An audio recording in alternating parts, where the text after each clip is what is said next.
Donald Trump is not. Trying to remember this. By the way, Mashiach came in, what is it, 1979 when Ben Gurion? Okay, what are we doing? Well, I missed that. Mashiach. Talking about everyone figures out how everything's Mashiach. Oh, yeah. So Mashiach came when Ben Gurion was, Shit's resting in ground right now. On the ground. 770, huh? They're trying to. They moved him to the sewers under. You know what Mashiach is? Just to be counter culture like that. I know what it is. We never do counter what people, we never mess with people's ideas. But Mashiach comes when people stop looking for a Muslim, when people get real. When you realize that's what Mashiach is. It's the idea of being saved. When you stop needing to be carried and you want to be the carrier. Mm-hmm. So the simonim is literally being carried. So the day you stop looking for Simon and Mashiach, it's not like and somebody, someone will hear this word and they'll think it's one more like kibi-jibi word. That the way Mashiach comes, stop looking kibi-jibi. They'll take my rational, my reality word and make it into one more trip. The Olam is so good at making everything into like magic. But I'm saying the opposite. I'm saying that magic is the opposite of Mashiach. Magic means that Hashem allows, there is a musig of magic, there is a musig of nisim, but it's Rachmanis of Hashem, that Hashem will take care of you. What? That's what Moshe has to do when he came. That's what? Moshe Rabbeinu had to do it. He was magic tricks. The guy was involved. Okay, you know what? That's really what I wanted to say now about the stick. It's interesting how it morphed into that. What? Let's do it quick. Let's do these quick. Why did he do his magic tricks? Let me give you what I wanted so we did that word. Are you going? Yeah, we did the word of Moshe's why Moshe did magic tricks. But listen now, Moshe says, how are people going to follow me? How are they going to believe in me? So Hashem said, here's two tricks. One, throw the stick on the ground, it becomes a snake. Mazeh biyadecha, and he throws it on the ground. By Shlechei Orza, by Hilasan, it becomes like a snake. And then he says, hold it in your hand, and it comes back into being a stick, and that's trick number one. Trick number two is to put his hand in his chest, what do you call it, in the jacket? What do you call that? Whatever, Napoleon thing. To put your hand in there, and it took it out, and it becomes tsaras, and then put it back in. That's what Hashem gave him, magic tricks. And if you do this, they'll believe in you. Maybe, but it's a little random. Why these are two tricks, right? We never did this. We must have done it. What? Does anyone remember what the answers are? No. Okay, then let's do it again. Okay, Know the answer? but I don't remember doing it. We need. I don't need to do it. But Stop. you have to know the pshat. You know this expression. It's perfect. We're going to preface it. So here's the hakdal. Here's the word again. Is that again? It's not magic. Well, over there it could be magic. Hashem, like you said, who someone all of them said that you're using it as a raya that Hashem does magic. Sometimes people need it. He talks to you and He gives you what you need. That could be true, but I have a pshat thing of what Hashem was really telling Moshe. Because like Jews are cynical, you know what I mean? Like, can you imagine what would actually happen when Moshe came and threw a stick down, turns into a snake? So I just met in aisle 9, this guy, he's a magician, Hamnik. Gives shows to kids. He's a very good magician. So he told me, he was like, I didn't know there were people in town who were like, he's just a regular guy, a regular yeshiva guy, like maybe working already, I don't know, but he wasn't the kid, but regular guy went with his brother, or either his brother went, or he went with his brother to one of these psychic shows. He was talking to me, this magician was telling me that, the whole future of magic is just in mentalist. I guess I told him I have a cousin, these guys also related to me, but I said, I have a cousin who hit it really big, Shlomo Levinger. You know Shlomo's very good. He goes, but he's doing all this mentalist stuff. This is what people need. The real magic, that skill, like the hand, the real things, nobody respects it anymore. Everything's now, people have apps on phones and they do everything. Psychic stuff, what is that? I thought that said us, right? I know. What?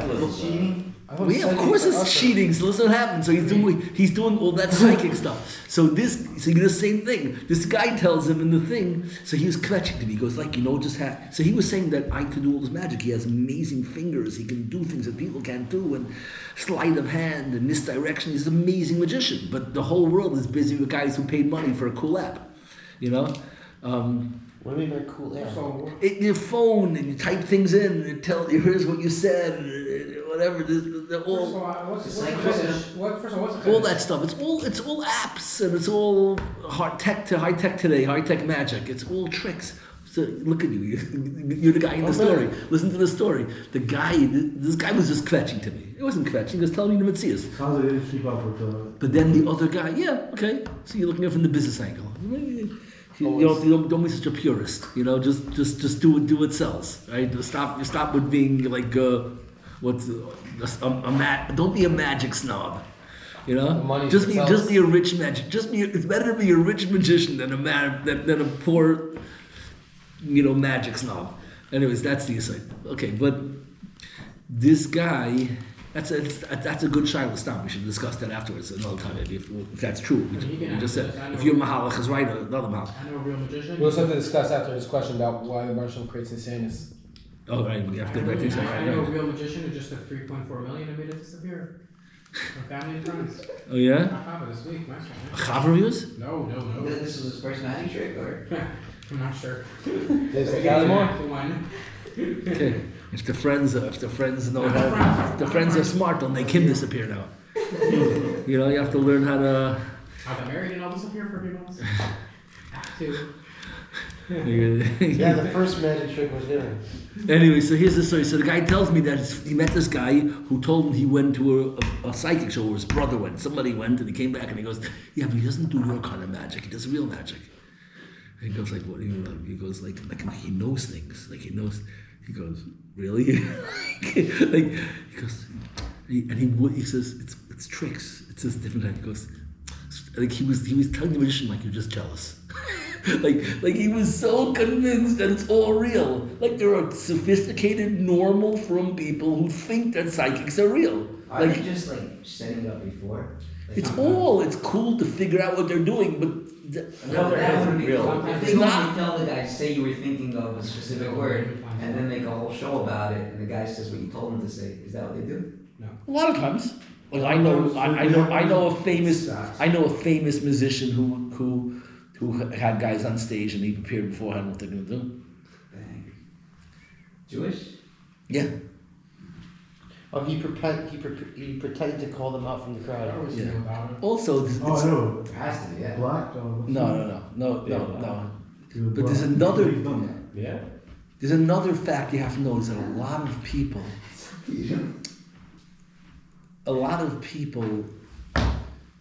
you have to know who to pick also. Even if you didn't prepare with them. There are people you pick who, like a lot of people get drunk because they want to be crazy and they can't do it. It's not like they got crazy because they got drunk. They got drunk because they wanted to be a different kind of person they normally are. When they drink, it gives them a head turn. It just gets rid of a little thing, and now I can do all those things. A lot of people want to go up on stage. Similar to being drunk. Because on stage with a thing, you can be silly and weird that you can't do it in real life, and you're not culpable because it's a psychic. It's not a little niche Havana the guy has. This is how many people are. And you have to know how to pick those guys. You have to look at the crowd. You have to know who are the people pleasers, who are the people who are gonna. That is a skill. What? That's not No, a- they have. it's No, real they have. skill, not They have a skill. That's a skill. That's a skill to know who is going to fake and say funny things and tell the crowd. Like I was at a thing once and. It was an Aish thing, and they called one of the Madrichot, who was like the most stiff girl. And I was so surprised that he called her. And like I knew the guy was very good. It's like I had a respect for him. I said, "What does he know? Let me see." And she was the best person that he could have picked. Like she's a frum Madricha. So what is a frum Madricha? She's acting as a role model. She was our best major. But she's volunteering for Aish. She's not volunteering for Ura or like the yeshivish places. So what is the Haredi person who volunteers for Aish? What's different about them? This is not making this all up. It could be it's not true. You'll tell me if you buy it. But like Aish is much. It's a certain like of doing things. Like when I went, I'm a Lakewood guy, so when I went to work for Aish, I didn't like all their stuff. Like they wanted me to wear colored shirts. And I said, no, you do. And then they did it whatever they wanted. You know, that's not worth. You have to pick your fights. But like that kind of thing. So there are people who want to live in the colored shirts world. They like that Judaism better. You know, they like being normal. And so this girl went on stage, and she was, like they said to her, like who would you want to meet out of anybody in the world? So what does this from person who's trying to be cool in the secular world say? Michael Jackson. Yeah, well, she said, Esther Malcolm. what would a girl say? She said, what's his name? Who's that kid? He's older already now. Justin Bieber. And the place went nuts. Like she knew exactly what's going to make the place go nuts. And everyone said, that's not her. So this guy's the best psychic ever. But like You think the guy guessed that? he must know that. I guess I'm giving too much credit. I'm giving too much credit. But I think I'll tell you what I don't. I don't think it's too much credit. I think people are far more predictable. It sounds like I'm saying not huge Kiddush, but it could be to people who chop it's the most popular thing in the world. Maybe there's two types of people in the world. There are people who go up on stage and they are going to sacrifice themselves for the tzibur, and there are people who don't want to be tricked, and who no one's going to ever get me to do anything, and you can't get them. You can't get them to do. There's two types of people, and there must be simple. If the world is two types of people, then there must be a simple way to tell. I could come up right now with simple questions that I could ask you to determine which one of these people you are. We couldn't make up a question now that I could ask someone and find out if he's playing defense and he's going to hold his cards close to his chest, or he's going to be the guy who wants people to have a good time and he's going to say without thinking whatever it is that he thinks make people happy. I think I could easily ask a question and know exactly what your answer is. And if I do 3 of those questions and you get all 3 from one side, you're my guy. We're making the defense guy out to be a villain. Sorry. No, the defense guy is not. No, the other guy is a little. He's the right guy. Doesn't have enough self-respect. Doesn't have. They're both. Look at everyone. Saying whoever gets on stage is a bad man. No, it's good for the show though. The guy. It's good for the show, but it's not good. It's not good for him. Why is he? Why is his dignity? I know for sure which one I am, so no secrets there. Well, what do you? I don't know what I Yeah, don't so- ever get. What? You're not selling it. I don't mind doing certain things to the team, but But I'm you, being, like, on stage, you're hypnotized, never letting go. No, never. You're never letting go. I would go and try to let go, but it wouldn't work. So if I could come up with how hard it would be to come up with a question that would, if I'm right, again, no, I'm making all this up. This could be I'm giving the magicians way too much credit. Rabbi, I went to a notice show in Vegas once. I was there for business. I went to like some show one night. And like he called up a whole bunch of people, including me, to get hypnotized.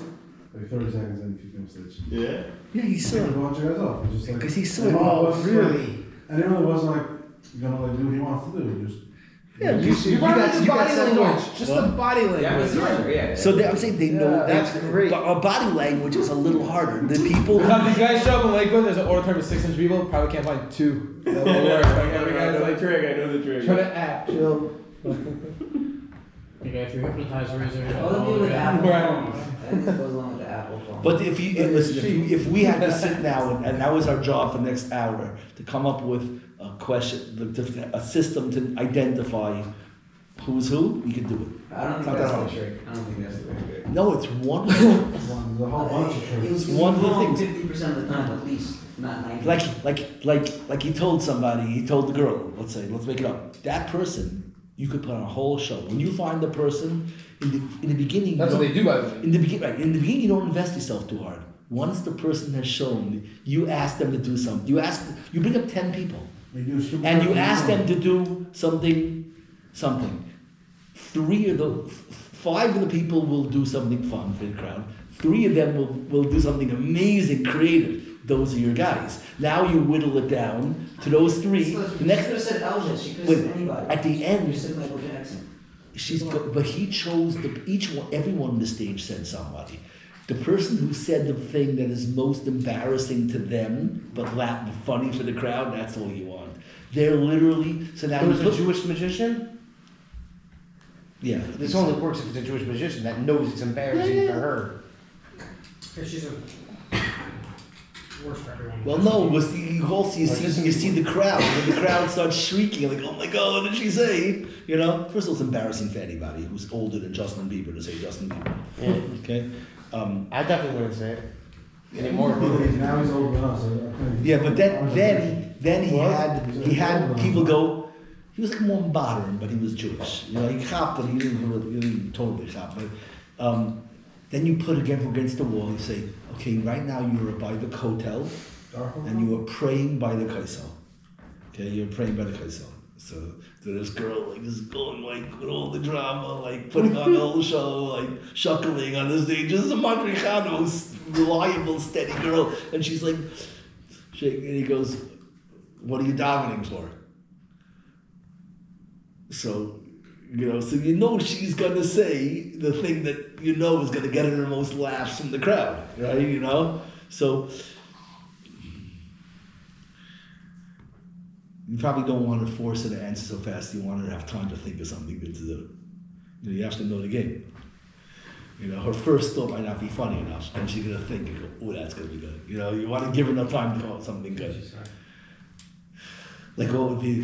But these are people. Humans are not so complicated. When a human comes to the Shabbos table with a robe on top of their pajamas, like the first conversation, we can figure it out. Like why he's doing that. Either the autism got him or he's a shyster. It's right. Some people are autistic. Some people's mothers took Tylenol when they're pregnant. It happens. I know. That when the whole point of a spectrum is that everyone's a little bit. It's a spectrum. Everybody has a certain degree. The guy on the furthest other side is what's he? He has a worse machal than autism. He's Vegetable. what? Vegetable. No, how are you defining autism? Somebody who's, the other extreme of autism Clinical is the most autistic guy in the world. The guy who has not a shemets of autism, anything he says, he's going to be like a bigger robot than the most autistic person in the world. He's going to be like so autistic. Well, like he's it's like a circle. All the extremes end It's up not being. circle, it's a line spectrum. You're No, looking at like if you don't want to be weird at all, you don't want any weirdness in anything you say. you're not normal. So then what are you gonna come across at? You will not be able to tell a difference between the most autistic person in the world and the least. They're gonna be identical. Because he is autistic because he's trying to be normal. We don't. No, real It's like a autism. circle. Real autism makes the person the most literal person in the world. They have no Dynamic. there's nothing besides literalism. And that's the guy who's Autistic is more than just totally that. not going anywhere. He's gonna be so restrained. Autism is slightly separate, but Okay, yeah, it's not autism can is like it's a big Beethoven, but like everything, why should autism be the one thing that the modern world is right about? They mess up everything, so they mess up that too. It's we could call it something else. But yeah, no, it's probably 14 different things. When they don't understand something, and you have things that looks like different things. So what does the Svara say? Let's figure it out. Let's figure it out. You have there's two dinim here. You have to figure it out. No, so they just call it a spectrum. A spectrum is like laziness. We're gonna hold on to our word. That's how the world works. People come up with understandings of things. And then slowly but surely you realize it's not like that because a lot of things don't fit. So in the beginning, you don't want to give up your paradigm. So what do you say? It's a curve. Curve means that it looks like we're wrong because there's different degrees of it, and eventually the curve becomes a spiral and you end up getting whiplash that you realize that a corkscrew and you realize that it wasn't the curve. It's a few different things. And that's when we have more Havana, and that's when we'll start. They'll get somewhere and start to understand a little bit about psychology. Right now, they're just busy calling everyone narcissists. You know? On the spectrum, obviously. Oh yeah, spectrum narcissists codependent. What's the issue? What? Or we didn't start today's year. Let's go back. Rabbi Let's go. diagnosis bathrobe man. No, I'm more curious about bathrobe man's wife. That's the person who's fascinating in the story. I think The guy came to the table in his bathrobe. He had to get past his wife first. So either his wife did not come to the table because he put on the robe again. She knows when he puts on the robe means he has an audience. He thinks he has an audience, and when he has an audience, he says too many things, and she doesn't want to be there. She cringes. And you see, that's what happened, right? She didn't come to the meal. She was there for half the meal. Okay, she left. She tried very hard to stay because she knows how important it is to have company, and he finally had people because you ended up there by accident. So he was, and she was hoping like she didn't want to cut out on him. Retarded yeshiva guys would come in. It turns out we were normal, and she was mortified. Yeah. Okay, that's a good call. So you have some random. I like the other. I like the wife. I like the other wife. The other wife version is much deeper. The other wife version is the one who actually knows that her husband is craving an audience, never has an audience, and she knows that he bought this bathrobe so he can wear his sword of Tishbek. He doesn't. She just want to witness the beauty. No, she wants. The other wife is the one telling him, okay, like before the meal, like go put your robe on. Go go, and he goes, stop, no. She goes, no, come, go. Go, these look like good bachrim, they're gonna appreciate it, like they should see, you know. And they go, no, and he goes, okay, I'll put it on, and she comes and He's gotta make that decision himself. He's gotta make that decision himself. Oh, I have bunny slippers. This is a good wife. Is the wife who's pushing her husband to do the things that he really wants to do. But you might be able, you know what? I like to get extreme on something I just thought about for 1 minute, like I didn't test it, but just double down on it and see if it works out. It could be that that's 99% of the job of what a wife is. The wife's job is to encourage her husband to do the things that he really wants to do, that he's inhibited, frustrated. What? Even if they're like crazy things. He doesn't want to do crazy things. He wants to do good things. The crazy things are escapes. What the guy really wants, what he dreams about. That's the good things, not the escape. Again, it's all relative to where you are. You know, the guy hasn't left his basement in a month and sitting there on his Xbox or gaming the whole day, and he gets up to go to a movie. Okay, you don't ask if it's a rated R movie. You're happy he's leaving the house. It's a step. I don't know, mitzvah. It's a step forward.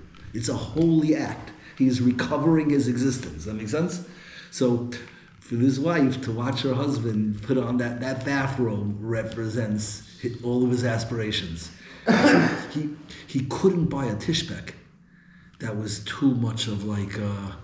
That was his first mistake. It's too taking himself too seriously. It's like, Tishbek means he doesn't deserve it. What? Okay, so let's do this Torah. There you go. This is all real Torah. Yeah. What? Yeah, the bathroom guy's gonna listen to it. He's the one who's gonna appreciate it. Oh, bathroom guy. No, he's gonna listen to this. Of course. Bathroom guy. Oh, you know who he is? You know who he is? No, he's not. He has the number, he's gonna send it to him. That's it. Yeah. Okay, let's go. So maybe we'll see. But I think it's important you say this. This is Torah. It's all Torah. So here's the one. So Moshe gets 2 signs. This is old Torah. I just want to tell you the Chiddush of this week. Hashem gives him 2 signs. So he said the signs could be Hashem. People need a little magic here and there. Or it could be that they're real signs. What are the signs that you do these and they'll listen to you? What does that mean? So could be without magic. When someone says, I tell you you're going to be the leader, you're going to take him out of Egypt, and the guy says, they're not going to listen to me. So what are you going to give him now? You're going to give him the rules of how to be a leader that people listen to. That's what if the Torah was read like a real book, with real advice, not magic, then that's what it would be. Hashem says, you're the guy taking him out of Mitzrayim. They go, they're not going to listen to me. And she goes, I hear, possible. So do these two things and they'll listen to you. What are the two? So what are the advice that makes people follow you? It's not a simple thing to get people, especially Jews. What makes somebody follow you? So the first thing is you have to pick up the snake, and when the snake is in your hands, it becomes a staff. And when you let go of it, the first thing of leadership is you have to make people productive. You have to take disasters and make them. At the end of the day, you're not trying. When they realize you're not trying to break them, but you're trying to harness their koiches, you're trying to make them, then they start to trust you. You listen to the NBA, the way these guys talk about their coaches. A good coach, they trust their coach. And a guy these coaches, they're not fakers. Now some of them get fired because they weren't good, but these are the people who are top of the world in their ability to take people and get them into a zone and make them productive and turn guys around.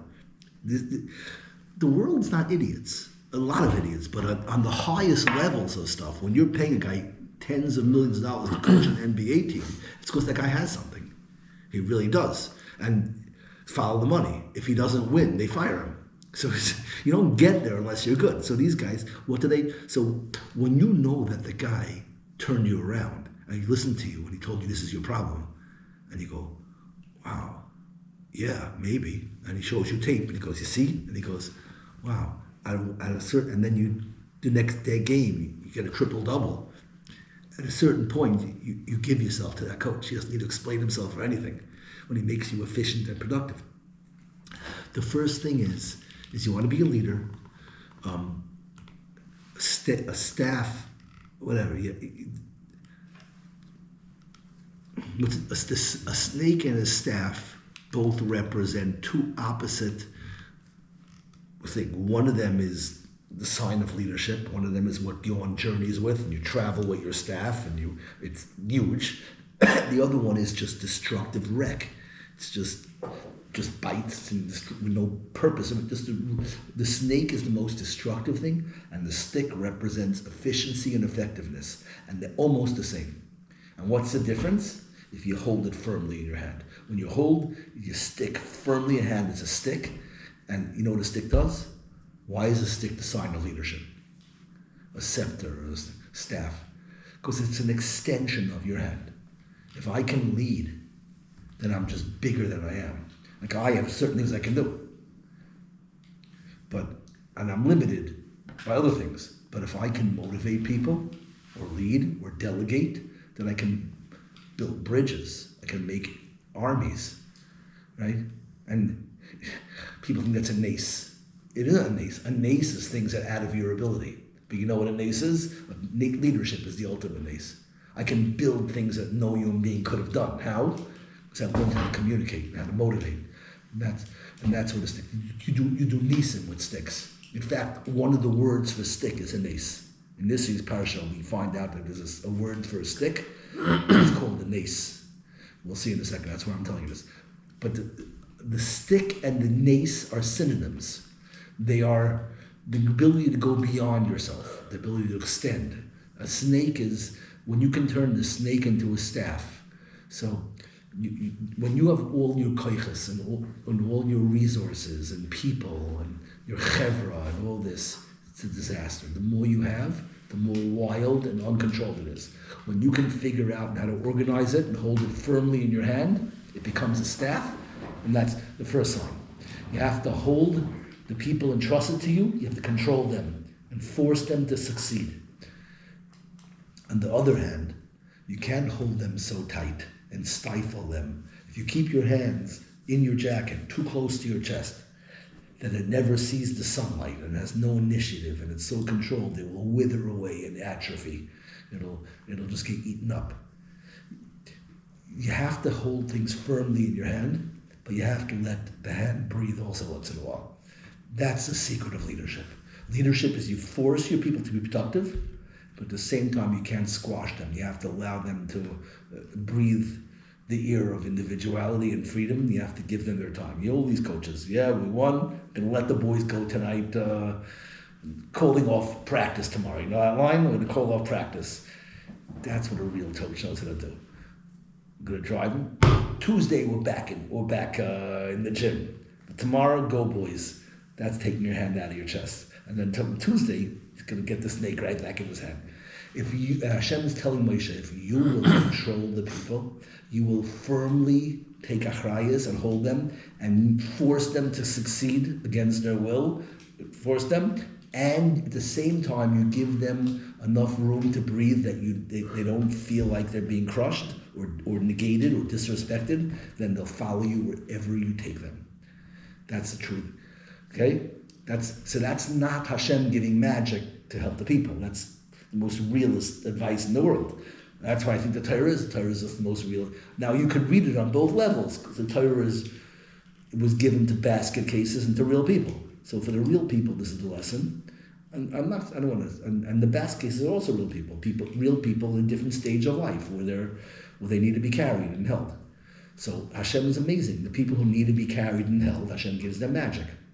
They just see a stick and snake and tzaras and blood turning to water, and they go, "Whoa, Hashem is so cool. I'm so safe." And then the real people, the people who are past that, will be inspired and feel like, "Oh, Hashem, so wise," you know. But this week's parsha has the weirdest metaphor in the world. So my whole Torah over here was a metaphor that the stick, the snake is wildness and lack of focus, and it turns into the stick. The snake becomes a stick. The stick dominates the lack of achrayas. The idea of a coach, of a leader, taking control and making the squiggly biting snake into a firm stick is success. You know what happens in this week's parasha? The people are dying from the Nachashim. What does Moshe do? He puts a snake on a stick. The Nachash Nachashas, which is the way it's pictured today, is the Hatzalah sign, the medicine sign. It's a stick. That's refuah. Like, this is parsha. That's what it says. That they were being bitten by these snakes. They were dying in this plague. Moshe took a stick and he made a copper snake, which is trippy in and of itself. A nachash, nachoshes. Nachoshes is the same word as nachash, copper and snake. Okay, a nachash, nachoshes, which, by the way, copper is used for wire, right? That's what copper's koyach is. It's literally like pipes. It's like there's a lot of magic in the Torah, like what it knew way ahead of before science knew, you know. That conducts electricity, and wire should be made out of copper, which looks like snakes. We call it snaking, right? Snaking the wire through the world. The chayshes and the nachash. Okay, that's proof of God. You're supposed to go, whoa. Okay, so weird how much we could say so much cool wisdom, and the second you say this heebie-jeebie thing, that's what everybody's going to like and remember. We're at the magic levels. We have to analyze ourselves, like what this is. We like magic tricks. Why is it? There's a good answer to it. It's not that we're all basket cases. We like to understand things, we can't understand it. It's not No, that's the opposite. And why the first part of the shir should have been the stuff that excites me, not the magic, according to what you just said. The answer is there's two versions of magic. There's the magic that's the cop-out, that I want a shortcut. And then there's a magic that, yes, I don't want shortcuts. I want to be a balachrayas. I want to do it right. But I don't want to believe that rational thought is the entire world. That's all there is. I want it to be bigger than life. Not that I'm smaller. I want to be bigger. And that's the holy magic. The magic that says that, I called it in my Yom Tov Shiurim the trampoline. That life isn't walking on the ground. It's a trampoline. You got to walk. You can't be curled up in bed. But when you walk, you want to know that you're not just walking. You can do flips. That was Hanukkah. Right? Hanukkah, you light one candle, lasts 8 days. It's idea, not that Hashem's going to catch you when you fall, a safety net. That Hashem's a trampoline. There's two types of Nisan. There's safe Nisan, cop-out Nisan. Hashem carries you. I'll carry you. And another one is not going to carry you. I'm going to allow you to multiply.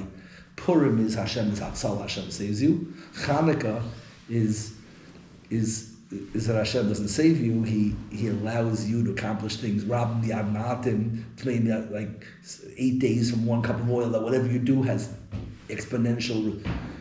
But what happens over here? Let's leave you. It's not going to give you a teretz. I'm going to let you figure it out. But What's it? my whole shir, the whole shir was a build-up to the idea that the nachash, the stick, perfects a nachash. When the people are dying, Moshe puts the nachash on the stick, which means in this case, what happened? The stick didn't defeat the snake. What happened in this week's parasha? The snake's on top of The snake controls the stick. The snake is wrapped. How does a snake dominate? When does a snake own you?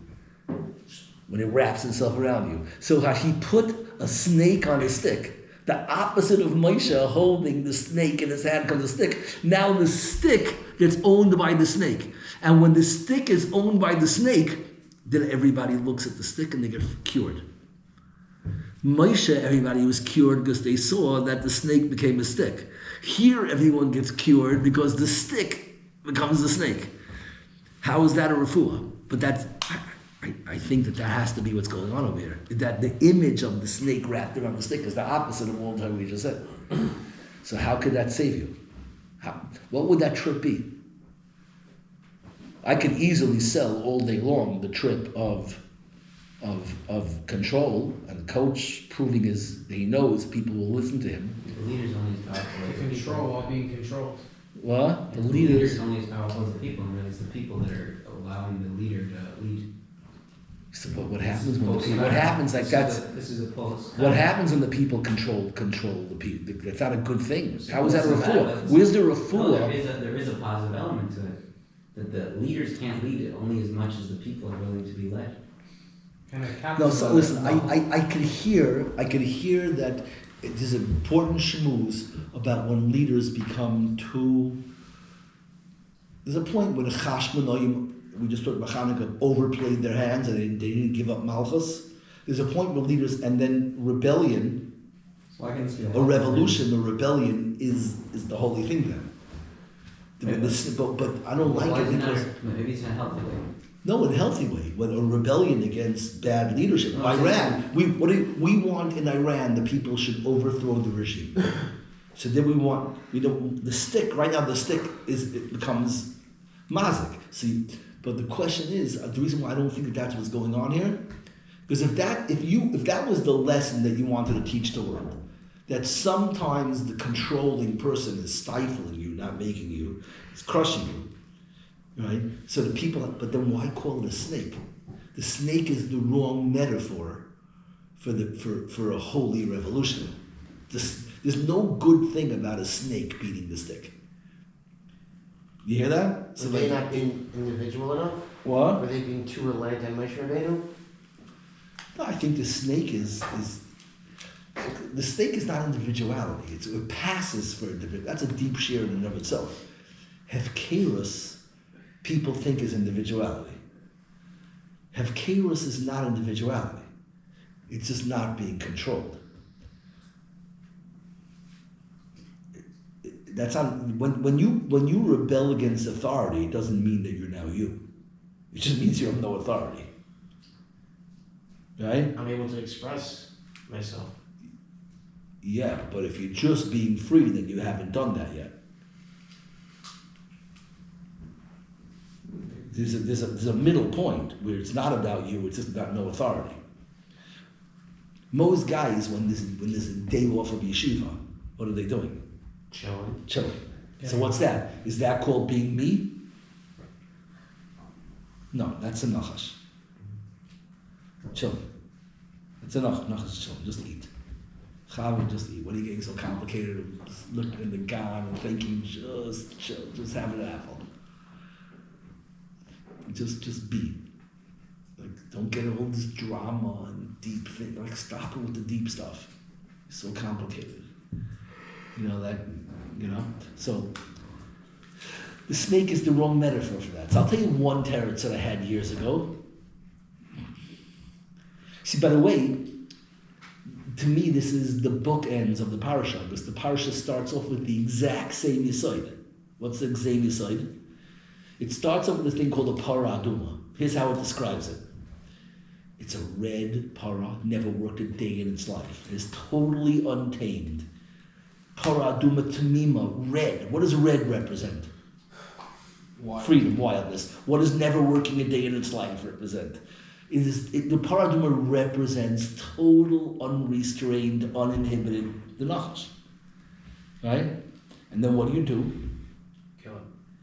You take that nachash and you burn it as iris bizarra perseus. You totally demolish the entire individuality, the entire thing. You burn it till there's nothing left.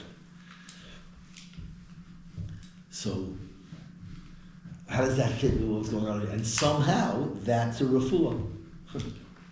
You know, the way I said it in the past was they were more similar. I said the holiest thing is the paraduma, is this innocence of kids before they have shame, before they got beaten up, before they got the mashkiach told them you're going to be a garnished, before they ever were rejected. Lichtig. It's a very powerful image to picture this para, totally vibrant and lichtig, a giggly kid. And then we know what happens when the kid gets hurt or beaten or whatever and becomes broken. But this is the ultimate brokenness. You take it and you burn it. It's the parasha is describing it as like perfection. And then you burn it, it's skin, it's bone, everything. It's 100 to 0. Literally the saddest thing in the entire universe is the ashes of the para aduma. Is you took 100 and you reduced, like we set it up, this giggly kid with golden hair, the sun reflecting off the kid's curls before his upsharing, and the kid is smiling with big rosy cheeks and giggling. The most lichtige thing in the world. Coming down the slide, with his arms up, like on the swing, like push me higher, Tati push me, like higher, and I say higher. That lichtige kid. And as soon as you took 100 pictures now, of every single angle of this chubby kid, giggling and laughing. You're totally marinating in this picture of shlemus. Torah says once you got it, para, duma, tamima, asher, loy, Allah, perfect. Now you know what? Now burn it, crush it, grind it up, destroy it, and totally. But nothing. Then melt them and grind them and scatter them across all four, like just leave obliterated. And then those ashes, the most broken thing in the world, somehow will make broken people tahar again. Depressed, broken, traumatized people will be healed by this most depressing thing in the world. Somehow the brokenness of the ashes, the paraduma, fixes the problem. The opposite of everything we've learned in Torah. Same exact thing as the nachash in the parsha. The nachash takes over the stick, and that's a refuah. This parsha is a parsha of chukim, chukas, of a Torah that is not rational.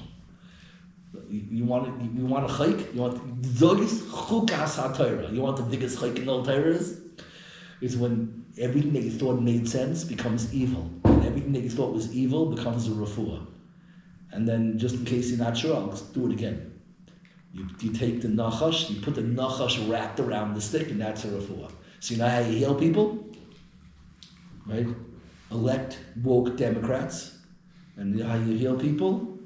Destroy all the innocent yeshiva bachrim. That's what the world needs.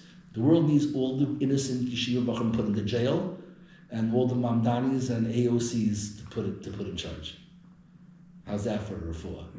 That's chukaseres.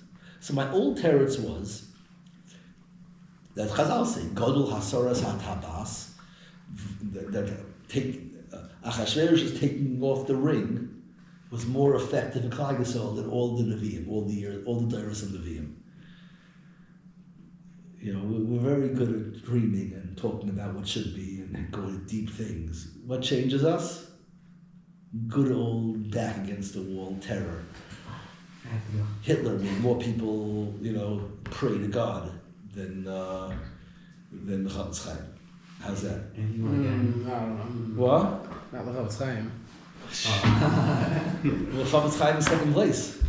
Two. You don't think who caused more people to mispell? Hitler or the Chavetz Chaim? Let me tell you something. People who It's a way to never, paint it. people who Okay, never I heard of the will. Chofetz Chaim prayed because of Hitler. No, That's because because their life was at risk, and he did have more exposure. the Nachash. When Oh, so the- how we answered your this answer is That's my that it's just a chayk? No, that's it. I'm giving you the answer. When the Nachash takes over the stick, that's the wake-up call. I don't know. I need a better answer. And the paraduma, Same thing. when we destroy the innocence. When AOC gets elected president, people will do tshuva. When Mamdani is her running mate, people will do tshuva. Where all the yeshiva bacham are in jail, and Bennett and Lapid are running Israel, people will do tshuva. How do you know You need to put the nachash on the stick. Put the nachash, put the crown on the nachash. Yeah. But for yourself. What?